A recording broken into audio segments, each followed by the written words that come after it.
Yes guys, तो बेटा मैं आ चुका हूँ तुम सबके लिए फिर से। फाइनल का जो CMA-DD है ना, CMA-DD करके जो सब्जेक्ट है, जिसका पार्ट ए में जो चैप्टर नंबर 6 है बेटा, पेनल्टीज से रिलेटेड, उससे रिलेटेड तुम सबके लिए कुछ इजी टेक्निक लेके आया हूँ। क्योंकि पेनल्टीज जो है वो बहुत ही ज़्यादा है और पेपर में आती है, बहुत इंपॉर्टेंट है। तुम लोगों को लग रहा होगा कि पेनल्टीज कैसे लर्न करें, क्या करें, तो मैं तुम सबके लिए ये वीडियो लेके आया हूँ जिसमें तुमको पेनल्टीज मैंने एकदम डायग्रामेटिकल फॉर्म में बनाई हुई है, जो कि तुम्हारे लिए बहुत ही ज़्यादा ईजी हो जाएगा पढ़ने के लिए। तो तुम लोग एक पेन बुक निकाल लो बेटा, जिसमें तुम सारी चीज़ों को नोट डाउन कर पाओ, है ना। तो देखो, सबसे पहले बात करते हैं पेनल्टीज अंडर सेबी की, जो कि सेक्शन 15A में आता है। और 15A में ये बताया गया है कि जो भी बुक्स ऑफ अकाउंट्स है, डॉक्यूमेंट्स है, रिकॉर्ड्स है, रिटर्न है, इंफॉर्मेशन है, ये सारी चीज़ें तुम लोगों को बोर्ड के सामने, मतलब इस सेबी के सामने पेश करनी थी, बट तुमने पेश करी हुई नहीं है। तो penalty will B 1 lakh rupees, जो कि तुमको देनी ही है, 1 लाख रुपए तुमको देना ही है। साथ में अगर 1 लाख भरने के बाद भी तुम लोग ये सारी चीज़ों को तुमने फर्निश करना था सेबी के सामने, बट तुमने उसको फर्निश किया हुआ नहीं है, तो 1 lakh rupees per day which में extend up to 1 crore rupees. ठीक है बेटा। फिर 15B की अगर बात करें तो देखो, 15B में भी सेम पेनल्टी है, सिर्फ अब तुमको हेडिंग याद रखनी है।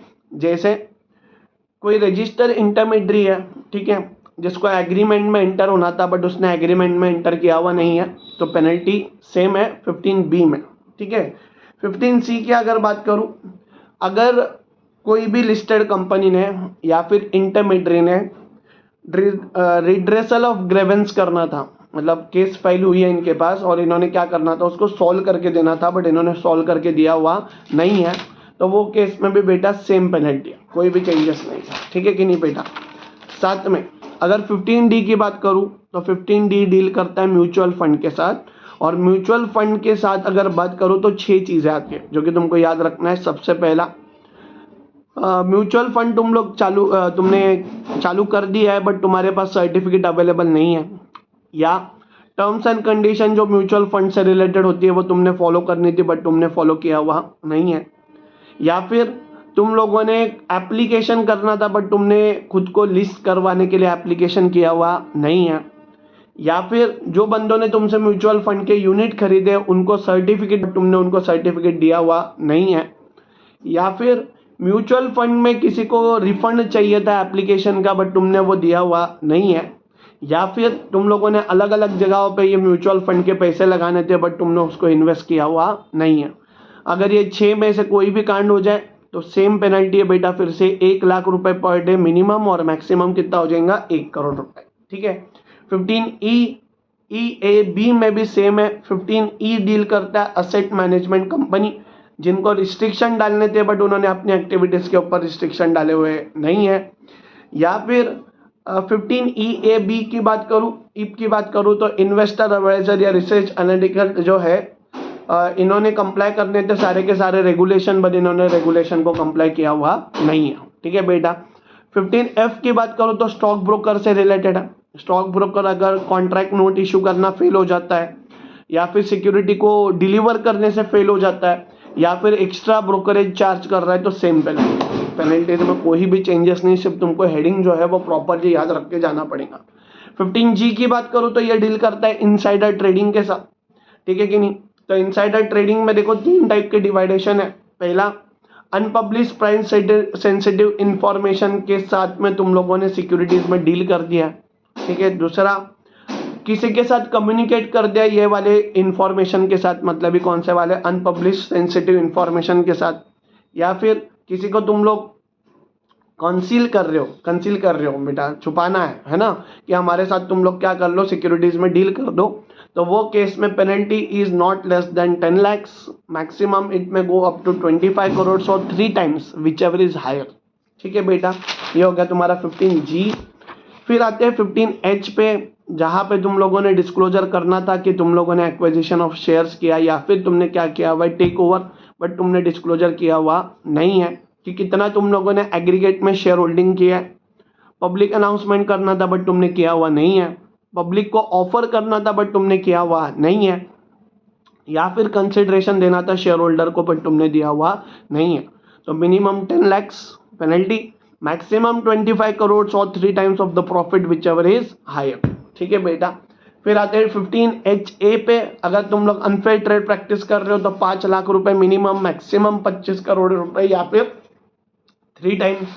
15HAA की बात करें तो अगर कोई बंदा एक्सेस कर रहा है इंफॉर्मेशन को विदाउट नॉलेज, डाउनलोड कर रहा है, नोइंगली इंट्रोड्यूस कर रहा है कंप्यूटर में वायरसेस, विदाउट ऑथोराइजेशन कुछ फंक्शन डाल रहा है या फिर डैमेज या फिर डिलीट कर रहा है कोई भी इंफॉर्मेशन को, तो वो केस में उसको बैठ जाएंगी penalty, that is minimum 1 lakh रुपए, मैक्सिमम 1 करोड़ रुपए या 3 times of a profit whichever is higher.